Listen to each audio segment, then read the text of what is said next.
On today's episode, we have some tips to help you catch more fish in the most exciting way possible, topwater.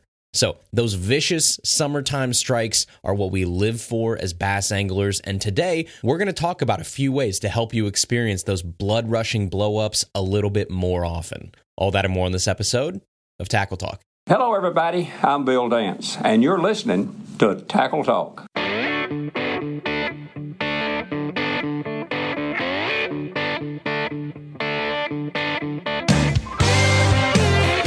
Welcome to the Tackle Talk Podcast, brought to you by American Legacy Fishing and Outdoors. World-class fishing gear, unmatched personal service. Now, here's your host, Andrew Hayes.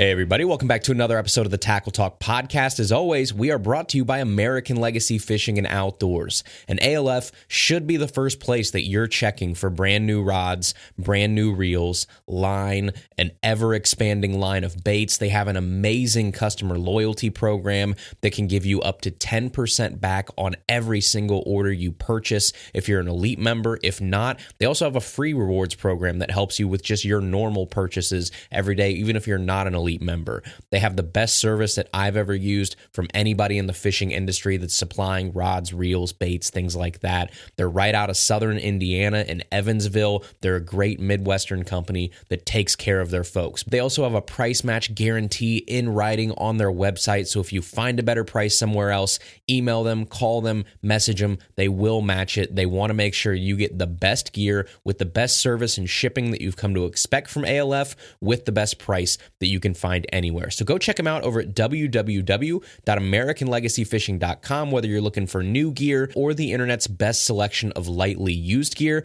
they are the first place you should check. Again, www.americanlegacyfishing.com. And as always, you can use code TACKLETALK10. 10% off your order, TACKLETALK10 over at www.americanlegacyfishing.com.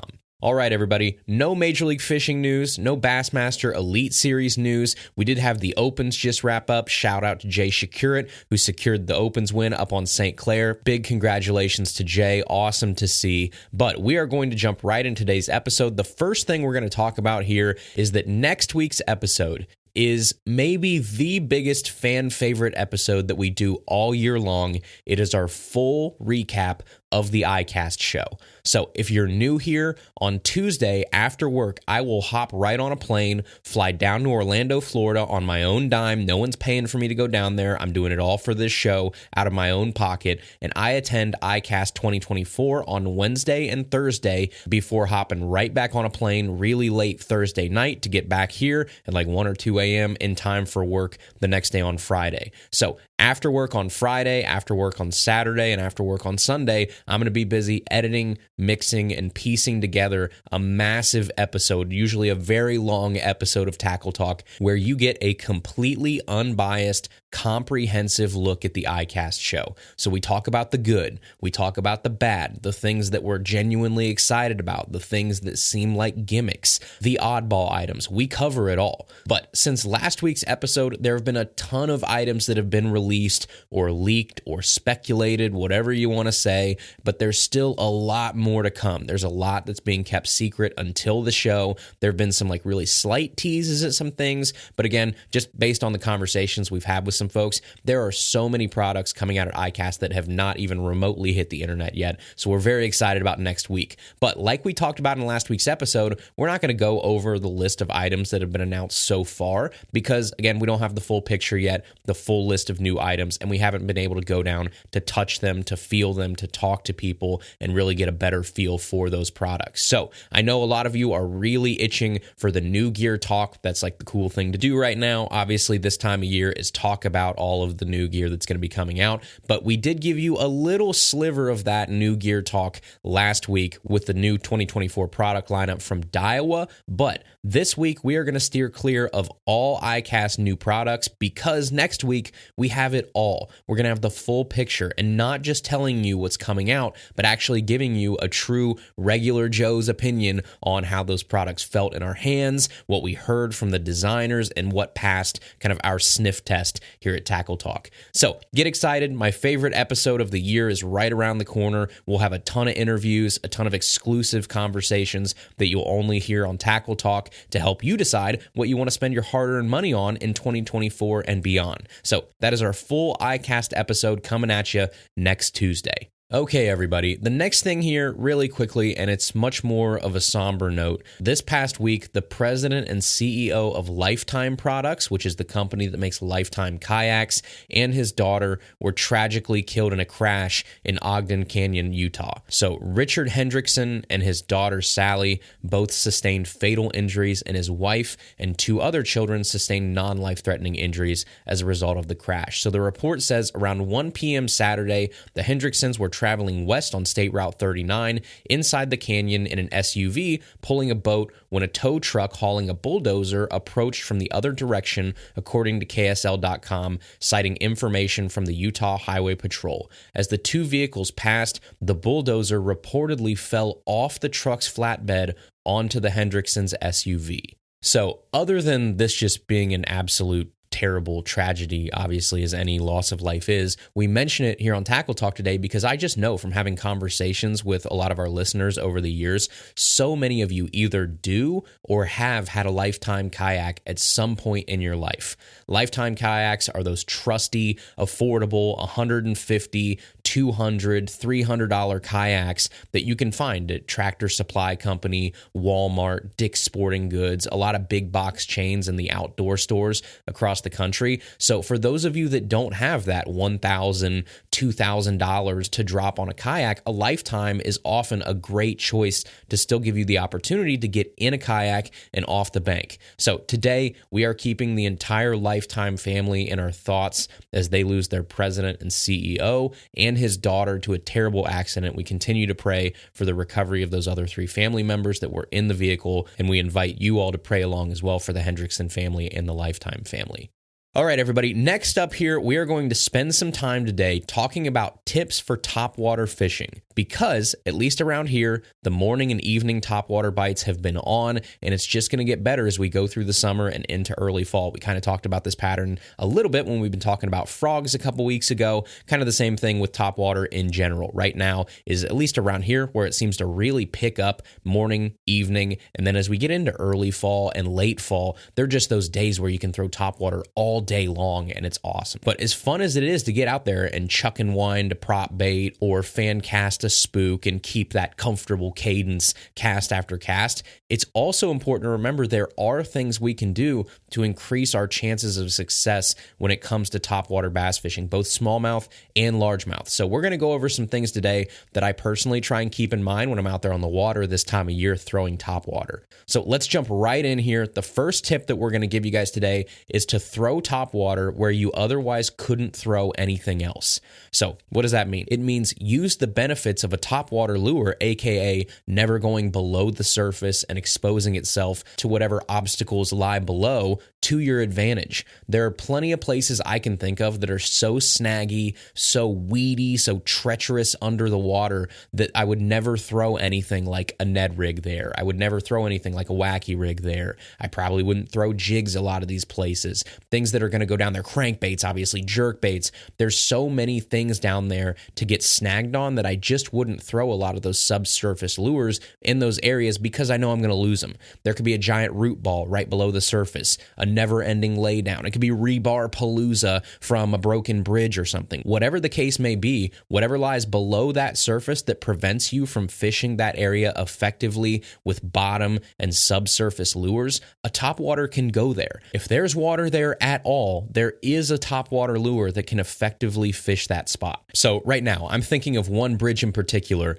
where I grew up back home. It was a big open spot in the creek that honestly acted more like a small lake than a creek. Stagnant water, much wider than any part of the creek for miles each way, so you could not cast across this thing at all. And below that bridge, under the water, was everything under the sun. old concrete and steel beams, metal rebar poking out from all different directions, probably where they had rebuilt and tore down this bridge at some point in the past and just left it all in the water. There's shopping carts, there's trees and limbs that have been washed to that point and got caught and can't go any farther, old tarps that snag your lures, whatever it is, you name it, it's probably under that bridge somewhere. And all of that stuff made it impossible to fish that bridge without getting snagged every fourth or fifth cast. There was just too much down there where you were going to lose your lure. But all of that junk was just below the surface of the water, all the way down to the bottom. So the entire water column is hogged up except for the very top. So you know what I could throw there? I could throw a spook. I could throw a popper. I could throw a frog.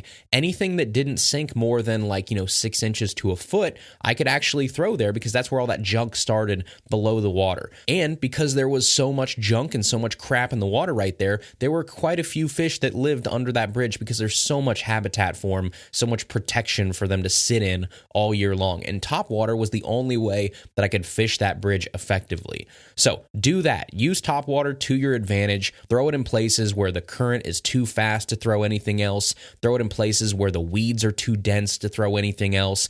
Throw topwater in areas where the bottom is too snaggy to throw any other lure. Topwater is a way around so many of the problems that we face in certain spots, and don't forget that. So tip number 1 for throwing topwater today is to throw it in places where you can't throw much else to unlock as many spots as possible.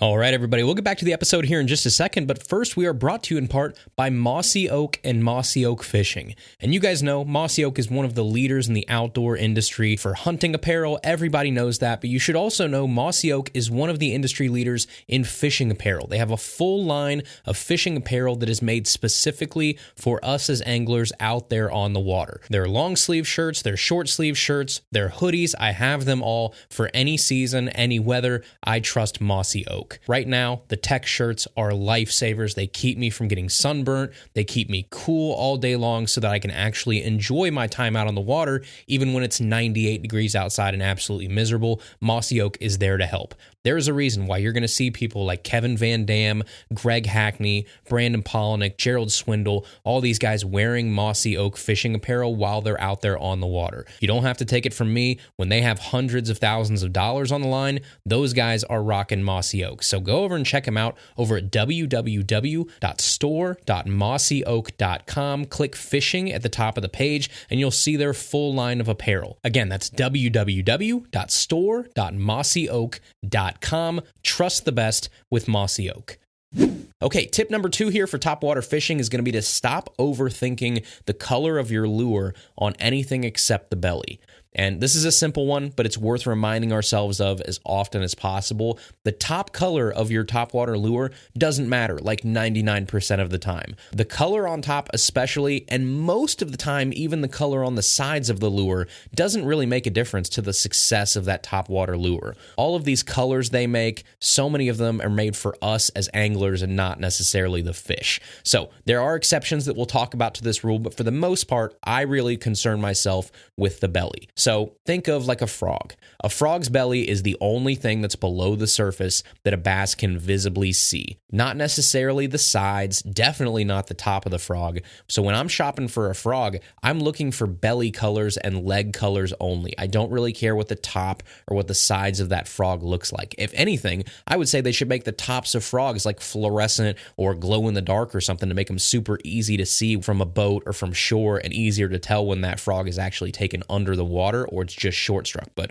we'll save that for a whole different time. But the only thing I can think of as far as an argument goes that you can make for the sides of a topwater lure actually mattering, or maybe even the top, is if the action of that topwater lure allows the sides to dip into the water, becoming visible to the fish. So for instance, a spook is a good example. When you walk a spook back and forth, that V darting action or walk the dog or whatever you want to call it, if you slow-mo that down, what you would actually see is that the sides sides of the lure do kind of dip into the water a little bit, ever so slightly, as you walk it back and forth. So it's not just the belly that's perfectly under the water. As you twitch it, that nose dives for like a millisecond, the body can roll a little bit, and then it darts to the left or to the right. So you can make the argument there that the side colors matter. Now, the nice part about things like that is a lot of times a spook is kind of the same colors on the sides as it is on the bottom, so it doesn't really matter too much. But there are less perfect scenarios where this comes into play too, one of which would be a whopper plopper or some other prop baits. They roll. Unfortunately, they do. I wish they didn't, but a lot of the brands tend to roll at certain speeds and do that death roll where the whole thing is spinning versus just the actual tail that's supposed to be churning 360 degrees. So like a size 90 whopper plopper or a size 90 Chapo, whatever brand you use, will roll sometimes. Some do it more often than others. A lot of times the bigger size you go up, the less it tends to roll. And then the smaller size you go down, the more it tends to roll. I tend to think Berkley Chapos roll a little less than Whopper Ploppers, but still almost every brand is going to do it from time to time. So in that case, when you have that full death roll where the entire lure is spinning, well then yeah, the top of that lure is going to be exposed to the bass's line of sight every once in a while when that makes that full rotation and the back actually goes under the water, which obviously you don't want it to do, but they do anyway. So in that case, yeah, you probably want something that's almost the same color all the way around the prop bait. I would say that would be like in a perfect world, all prop baits would just be the same color all around. There wouldn't be, a different color on top versus bottom. A lot of those natural patterns, the shad patterns, right? There's actually more of like a black or a gray on top, and then the belly is more natural, light white or bone or something like that. Just make it the same color all around so that heaven forbid when that lure does death spin, the fish is seeing the same thing all the time and those death rolls are not as noticeable. But most of the time, the belly of your topwater lure is what you want to be concerned with. The rest, a lot of times it's just for show. Which brings us to tip number 3 here, which is that I like to focus on black topwater lures for sunny days and bone and silver colored topwater lures for cloudy days. And the reason that I do that is the common sense portion of my brain takes over when I'm thinking about picking a color for a topwater. I think if I were a fish looking up at something on the surface on a sunny day, it would just look black to me because all I'm seeing is the back side, that shadow side of that lure. So the lure is between my eyes and the sun. I'm just going to see the contrast. I'm just going to see the shadow. So I lean into that. Like on bluebird sky days, the sun is right overhead. I reach for black lures first. That goes for poppers, spooks, prop baits, whatever it may be, frogs even. I tend to go black on sunny days. And it just makes sense to me because have you ever tried like taking a picture of somebody when the sun is directly behind them? You pull your phone out, you take the photo, and then the photo turns out terribly. They just look like silhouettes. They look like giant shadows because the sun is so bright behind them that you can't really focus on their face or their body or whatever. You're just seeing the dark side of that person. Same thing with baits in my eyes. I'm going to play into that very bright background and the very dark target that fish has to hit. But then I think the opposite is true on cloudy days.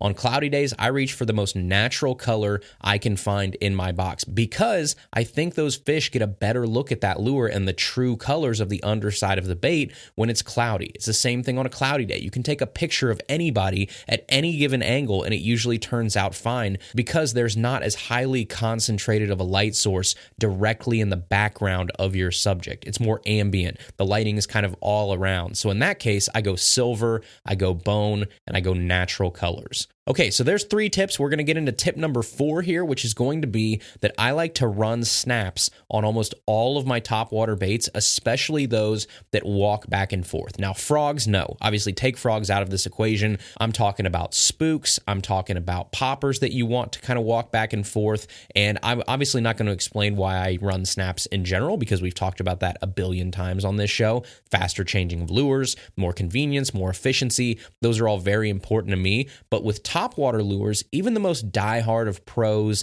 and experts will agree a lot of times that you want to have a loose line to lure connection to maximize the action of that bait. So for poppers and for spooks, two of the baits that we're going to talk about right here, a lot of people run loop knots on those instead of standard Palomar knots because they want that looser connection to give that bait more of a free action. It's free to move more side to side and not quite as constricted where that knot is. So that assists in that walking action. And a lot of guys will actually even put like a split ring on the front of those lures instead, which then lets them just tie a regular Palomar knot to it, which does the same thing as a loop knot. But for me, I can get the same result by just running a snap instead. It's still a loose connection that lets that bait move freely and it walks like a champ, but it also gives me the convenience of quickly changing colors, quickly changing sizes or techniques completely based on the conditions. So tip number 4 here is to use a snap for walking baits and spooks. All right, and then the next tip here that we're going to go to is that for topwater fishing,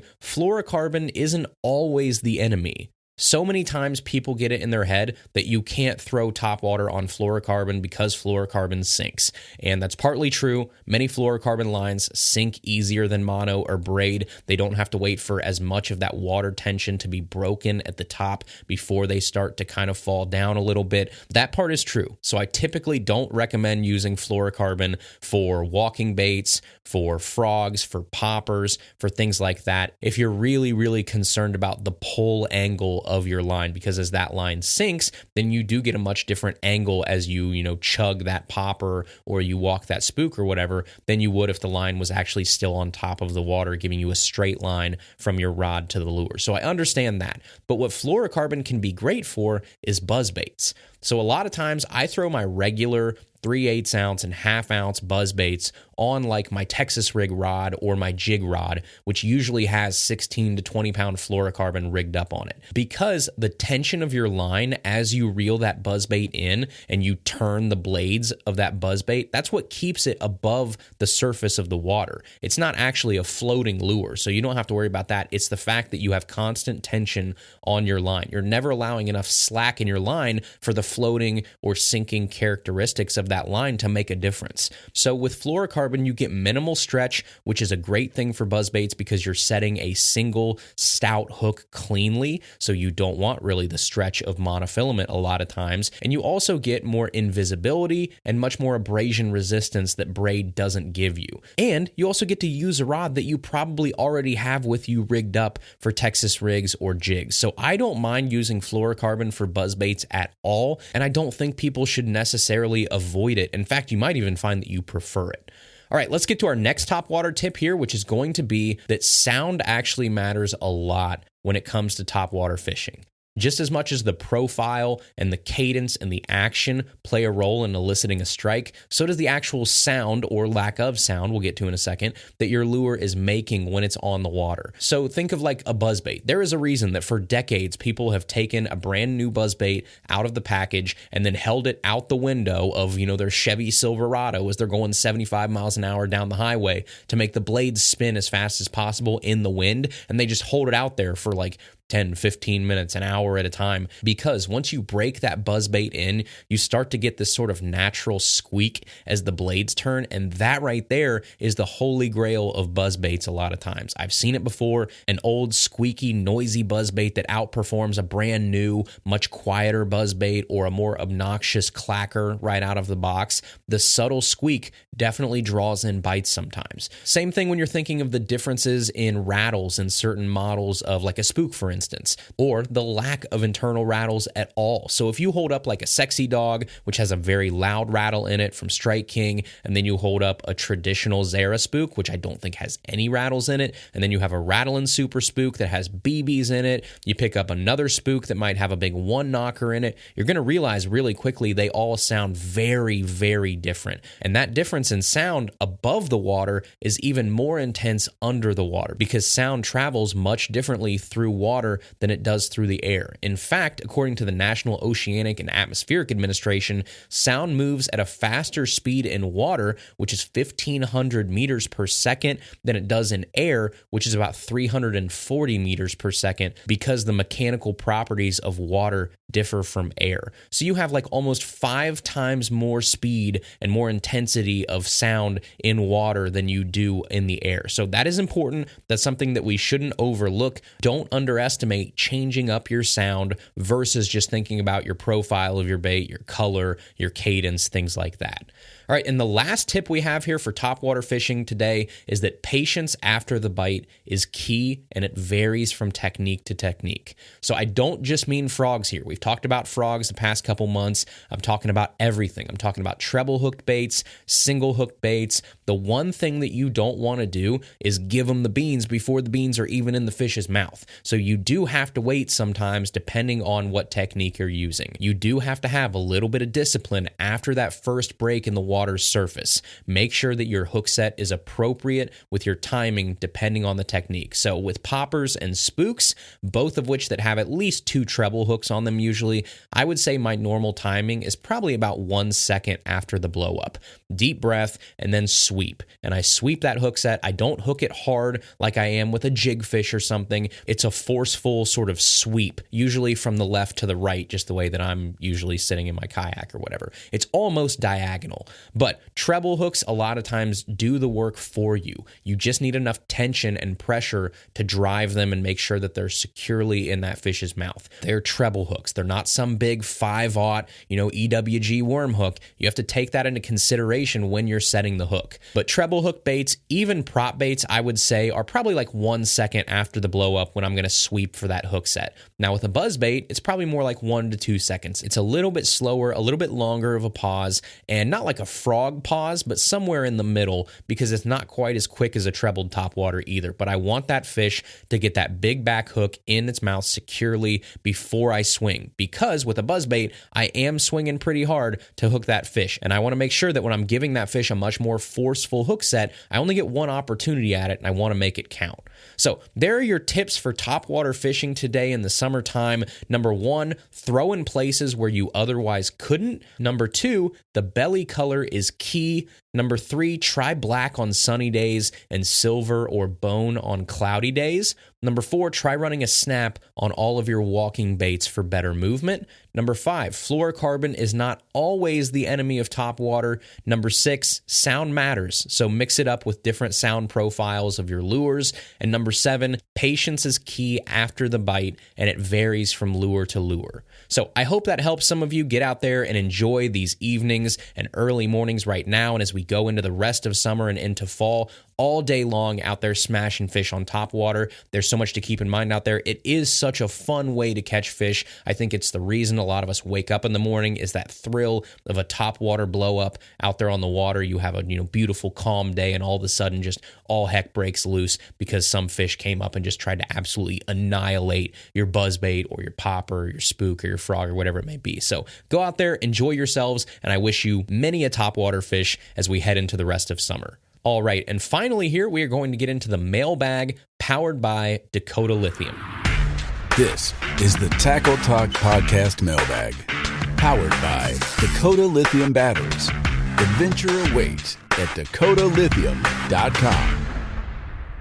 All right, everybody, we're going to jump into the mailbag here, powered by Dakota Lithium. Before we do, a little peek behind the curtain at Tackle Talk here. I am recording this portion of the episode a little later in the day, so I recorded the first part in the morning, went to work, now I'm recording the second part, and we are recording this a little later than we wish we were because I just got back from the ER. So I'm going to tell you the story really fast, hoping that none of you make the same dumb, stupid mistake that I just made. So we went to the river after work, storm rolled in, dirtied up the river. We thought, what the heck, right? Let's go out for the second half of the day. Maybe we'll get lucky and we'll probably do pretty well right before dark. So we're about, a mile and a half from the truck, and I catch the first fish that I catch the whole time. So we've been fishing for maybe, 2 hours or so. Nothing's really happening. All of a sudden, hook one on the jackhammer, get it to the side of the kayak. It is a channel cat, because of course it is. The river's dirty, water's up. Channel cats, for some reason, the past couple years have been smoking jackhammers around here. It's probably one of the more annoying things we have to put up with right now. So anyway, I get that catfish in the net. I try to get it unhooked, and this catfish has this single hook from the jackhammer through both lips, through the top lip and the bottom lip. And if you've ever hooked a catfish in general on a big 4/0, 5/0 hook, whatever it is, they're a pain in the tail to get out anyway because their lips are so hard. This one got it double. So I got my pliers. I tried to shake it loose. It didn't work. I tried to do it with my hands. It didn't work. Finally, I got fed up with it. I pulled the catfish into the kayak, and I went to do one of those like bonks, kind of like you do when you're bass fishing, where you make a fist and then you hit the lure really hard, like a jig or something, and then it pops right out, right? We've all seen the videos. A lot of us probably do it. Not the smartest thing to do in the world, because obviously you can hurt yourself. You could hook yourself. It's not a great recipe, basically punching a lure that has a giant sharp hook on it, but we all do it anyway. So anyway, I figured I'd give that one more try. Before, I didn't really know what I was going to do. Maybe you have to like bend the hook out or something, which I didn't want to do. Jackhammers are very expensive. So anyway, I went to do that bonk, and right as I went to basically punch this jackhammer, the catfish moved. And instead of punching the jackhammer with the open part of my palm, I punched the catfish's barb.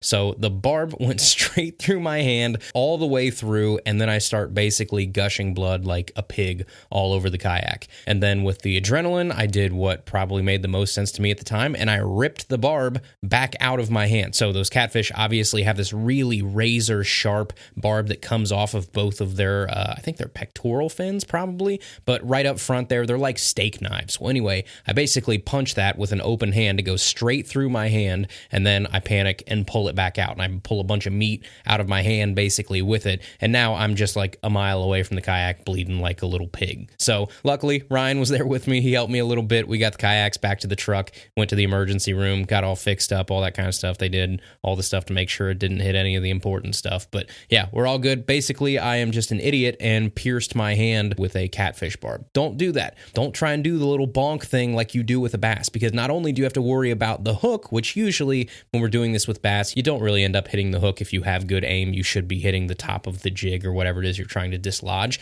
But with a catfish, one roll and then boom, now you are punching a steak knife basically, and it goes straight through your entire hand. So don't do that. That is my PSA to you before we get into your questions. I'm going to answer a question that you didn't write in, but in case you were ever curious, no, don't punch the barb of a catfish because it doesn't end well. All right, we will get back to the episode here in just a second, but first we are brought to you in part by Dakota Lithium Batteries. And you just heard a great example of why I am so glad I have Dakota Lithium Batteries in my kayak. I was like a mile away from the truck. I made a really dumb mistake, impaled my hand all the way through with a catfish barb, and then what happened? I had to get back to the truck. If I would have been paddling, if I would have been pedaling, I would have been SOL. I was bleeding like a pig. We literally made like a fake tourniquet with a ratchet strap to try and get this thing to stop bleeding. I am so glad that I was able to just throw my motor on and not have to worry about my battery or my power or anything and just get back to the truck. That right there is why I trust Dakota Lithium Batteries. When your precious time is on the line, when your fishing success is on the line, and today when your hand is on the line, I guess, trust Dakota Lithium. They're twice the power of traditional batteries at half the weight, charge up to 5 times faster, last up to 4 times longer, 100% US-based customer support, and you don't have to pay full retail price because you can use code TACKLETALK5, that's TACKLETALK, the number 5, over at dakotalithium.com to save 5% off your entire battery purchase. Again, that's www.dakotalithium.com. Use code TACKLETALK5, the official lithium battery of Bassmaster.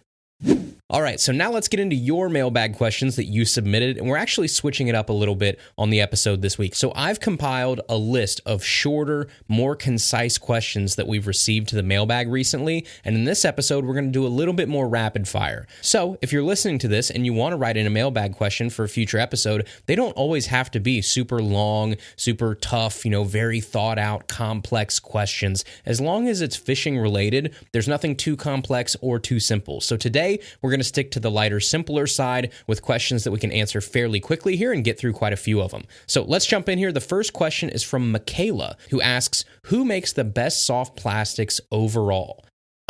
Okay, I think I know who I'm going to pick here, but I want to preface this by saying that's a tough question because there are so many companies that I like for very certain things. So maybe, one company, I like their finesse crawl, like Great Lakes. I love their snack crawl for a sub 2.5 inch crawl. I love the Berkeley Pit Boss as a flipping bait. I like the Rage crawls from Strike King as like an overall aggressive crawl and so on. So everybody seems to do certain things really well, but if I had to pick one brand of soft plastic to use for the rest of time, I'm still probably going Zoom. I think Zoom has the best mix of number of SKUs, meaning like the different types of products they offer, quality, price, a ton of colors, and they're readily available almost everywhere. So I think they're a great, well-rounded soft plastic brand. I'm going to go with Zoom. All right, the next question here is from Jonathan, and he asks, have you ever used a double whopper plopper? If so, what are your thoughts? Yes, I have, and it sucks. Don't buy it. Even if you see it at like the clearance bin at Bass Pro or Cabela's or something for like $5, don't do it. You'd be better off taking that $5, burying it in your front yard and hoping that a money tree grows there in its place versus buying a double whopper plopper. Don't fall for it. Don't do it. They're terrible. The next question is from Tony, and he says, do you ever listen to any other fishing podcasts? If so, who? Honestly, I don't listen to a ton of bass fishing podcasts. I know that sounds weird, but I really don't. I put them on here or there, but oddly enough, when I get the chance to listen to podcasts, I usually listen to like sports shows or something very different because I spend so much time prepping, recording, editing Tackle Talk that I'm kind of fish talked out by the time I get some free time. So I have a guilty pleasure. I listen to Pardon My Take, which is a Barstool podcast that's mostly football, but they mix in every sport, all year long. So I love that show. That's probably my guilty pleasure podcast. But when I do turn on fishing shows, it's usually either Serious Angler, Bass After Dark, Mercer, or BTL. It just kind of depends on my mood. The next question we have here is from Trevor, and he says, I heard you talking with Skeet Reese in a recent episode about Cast King. Be honest, are they good reels? Loaded question here. Good is a subjective term. So you ask, are they good? I'm going to say they're a lot better than they used to be even 4 or 5 years ago when they were just your normal, cheap Facebook ad brand that they tried to get you to buy dirt cheap on like an impulse, and they probably weren't going to last you very long. But now I think at least they've gotten much better than they were. Now, I can't vouch for them personally because I've only used them in short doses. I've never really beat the brakes off of a Cast King to try and see what they can really put up with, but I do want to do that here soon. I do want to give these smaller companies and cheaper options a try and really see who's stepped up their game and who hasn't. So I think they're okay. They're not my first choice, obviously. They're not a Shimano. They're not a Daiwa, but they're not like a Temu reel either anymore, kind of like they used to be. They're sort of somewhere in the middle. Okay, the next question here is from Lewis, and he asks, what line do you typically use for big glide baits like 6-inch, 7-inch, and 8-inch jointed glide baits? I use 20-pound fluorocarbon. Sunline Sniper, 20-pound, straight, no braid to leader, no mono. I just run 20-pound Sunline Sniper fluoro for all of my big glide baits. The next question here is from Kavesh. I think I said that right. Hopefully Kavesh. Sorry about that. And he says, hey, Andrew, I love the show. Thanks for all you do. I have a simple question. What is one lure I should buy my 8-year-old son to start learning to catch fish on artificial lures? Kavesh, I would say Warden Rooster Tail is going to be tough to beat. Cheap, effective. They can go out there and basically chuck and wind it, and they can have a blast. Get him like a 1/6 ounce, maybe something like that he can cast fairly easily. And again, just let him reel in and catch multiple species. Rooster tails are fish magnets. You can catch bluegill, crappie, bass, whatever you're around. A rooster tail usually catches them. Great lure to start kids off with. The next question is from Leo, and he says, "What is one product that you wish existed in the fishing industry but doesn't?" Okay. I'm going to cost myself a lot of money here, and I might have mentioned this way back, but I know it's been a long time, and obviously since it still does not exist, someone needs to make this. I want someone to engineer bullet weights where you can attach and detach them from your line without cutting your line. Like true tournament grade tungsten bullet weights for your Texas rigs or for punching or things like that. That way you can swap out those weights without retying. Because how many times have you tied up, you put on like a 1/4 ounce weight, you make one cast, it falls too slow, and then you sit there and you go, you know what, I really wish I would have tied on a 3/8 ounce, but I'm going to tough it out with this 1/4 because I don't want to retie again. It happens to me all the time. I would love to be able to switch my weights out quickly on a true Texas rig. Not like a Tokyo rig, not a Jika rig, a full line through Texas rig. I don't know if it would have to be like a spiral shape design where you twist it on and off the line somehow. I don't trust magnets really in this situation, so I don't know what the answer is. Someone smarter than me, please figure this out. We want tungsten bullet weights that attach and detach to your line without having to retie. Someone make it. I will buy all of them. All right, the next question here is from Ashley, and she says, I really enjoy watching Christine Fisher after hearing her episode on your show. I also follow and watch a ton of guys' channels because the majority of fishing channels are guys. But I was wondering if you knew of any other girls that I should start watching too. Midwest would be a plus. Good question. You're right. The majority of angling YouTube channels are going to be guys. But that doesn't mean that there aren't great girls out there that make great fishing content too. So you are into bass fishing, it sounds like. You specifically mentioned the Midwest. Obviously, Christine is your girl, the first one that comes to mind when I think of an absolute hammer that is a female, fishes around the Midwest. I mean, her username is literally Midwest Fisher Gal. So that one's kind of right up your alley. Other than Christine, I think Christine fishes with Wesley Gray, I think is her name sometimes. I think she has a YouTube channel, probably just called like Wesley Gray Fishing or something. You can look it up on YouTube. She would be one you might want to check out. Bassmaster just started a new initiative not too long ago. At least I think it's new. It's called Bassmast Her, H-E-R, obviously a play on Bassmaster, Bassmast Her. And they do some really cool stuff with getting girls into fishing, continuously improving, current anglers that are females, giving you great role models to kind of look up to and making the sport more approachable, I think, for females. So Christine is a part of that. I know I've seen her in the pictures and stuff before in the videos. I think Maggie Carcello, Anastasia Patterson, some of those folks are involved too. You might want to check that out. I think it's just bassmaster.com and then /Bassmast-Her, which is like BASSMASTHER. If you go there, I think they've got stories, they've got video content with female anglers from all across the country. I think that would probably be a pretty good resource for you to start with. Okay, and our last question here is from Dwayne, and he says, what is the best way to rig up a quick connect for my kayak and fish finder? I have a basic fish finder and a Dakota Lithium 10 amp hour battery. I would like to be able to attach and detach my battery quickly. What should I use? So for me, I just use these really cheap things that I think are made for trailer wiring, like when you're hooking up a trailer to your truck. It's just something you can find at AutoZone.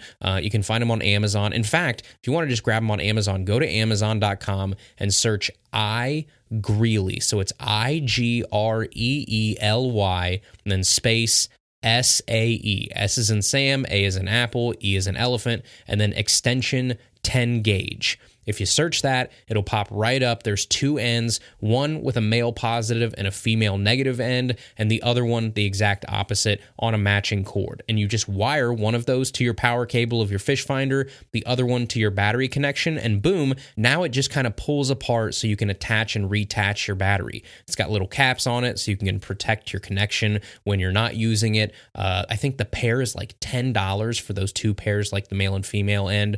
It's 10 gauge wire, so it's plenty thick for both basic and more hardcore electronic setups. You can do like a Lowrance hook on that thing, like bare bones, or you can go Garmin LiveScope. I think Garmin LiveScope recommends 10 gauge, so I think you're good with this one. Connection should be just fine no matter what you're running, so that would be my recommendation, to be able to quickly attach and detach your battery. All right, everybody, that is today's episode. Thank you guys so much for listening. Stay tuned next week, because next week we have probably our biggest episode of the entire year, our 2024 iCast recap, where we go over everything from iCast, the good, the bad, the ugly. We're going to talk about it all. A very long, very in-depth episode with interviews, with firsthand experience with these brand new products that are going to be coming out. Again, some conversations you're only going to hear here on Tackle Talk. We're very excited to bring that to you. I will be heading out on a plane probably around the time you're listening to this on Tuesday. So I will be out. I'll be down in Orlando. If you need me, shoot me an email, shoot me a message at Tackle Talk Podcast on Facebook or Instagram. Find us on the web, tackletalkpodcast.com, and we'll see you right back here next Tuesday for a very special episode of Tackle Talk.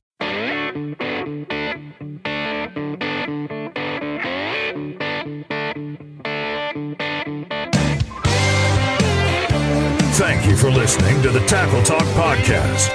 Tackle Talk is produced by Andrew Hayes. Copyright 2021.